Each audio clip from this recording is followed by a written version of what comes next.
कोई भाग्य नहीं है।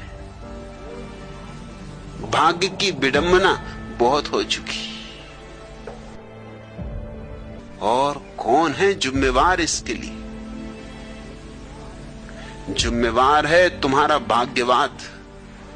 सदियों से तुम्हारे तथाकथित धर्म गुरु और तुम्हारे पावन शास्त्र तुम्हें समझा रहे हैं कि प्रत्येक व्यक्ति जैसा है वो भाग्य से निर्मित है। गरीब है तो भाग्य से, और अमीर है तो भाग्य से। तुम गरीब इसलिए नहीं हो कि तुम्हारे भाग्य में विधाता ने लिख दिया कि तुम गरीब रहो। तुम गरीब इसलिए होगे कि तुमने ये भाग्य की धारणा पकड़ ली। और भाग्य की धारणा पकड़ना सुगम मालूम पड़ी, क्योंकि पुरुषार्थ तो करना पड़ता है, श्रम करना होगा, चेष्टा करनी होगी, संघर्ष करना होगा, जूझना पड़ेगा प्रकृति से। भाग्य में आलस्य है, कुछ करने की जरूरत नहीं।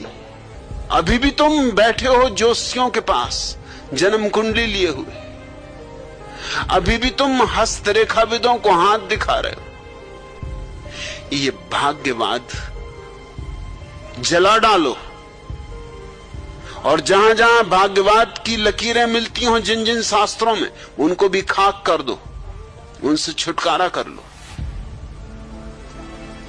ये भाग्य की धारणा ही जहर की तरह है, जो हमारे रक्त मांस मज्जा में समाविष्ट हो गया है।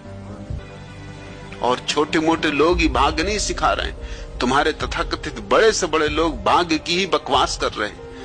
मैं तुमसे कहना चाहता हूं, तुम कोरा कागज लेके आते हो, तुम्हारा भाग्य कोरा कागज, फिर तुम्हें ही उस पर अपनी लिखावट लिखनी होती। फिर जो चाहो लिखो, गालियां लिखनी हो गालियां लिखो, और भजन लिखने हो तो भजन लिखो, गरीबी लिखनी हो तो गरीबी लिखो, अमीरी लिखनी हो तो अमीरी लिखो। तुम कोई नियति लेके पैदा नहीं होते। प्रत्येक बच्चा शून्य की तरह पैदा होता है, निराकार से आता है, निराकार आता है, फिर स्वयं को आकार देता है, फिर स्वयं का निर्माता होता है।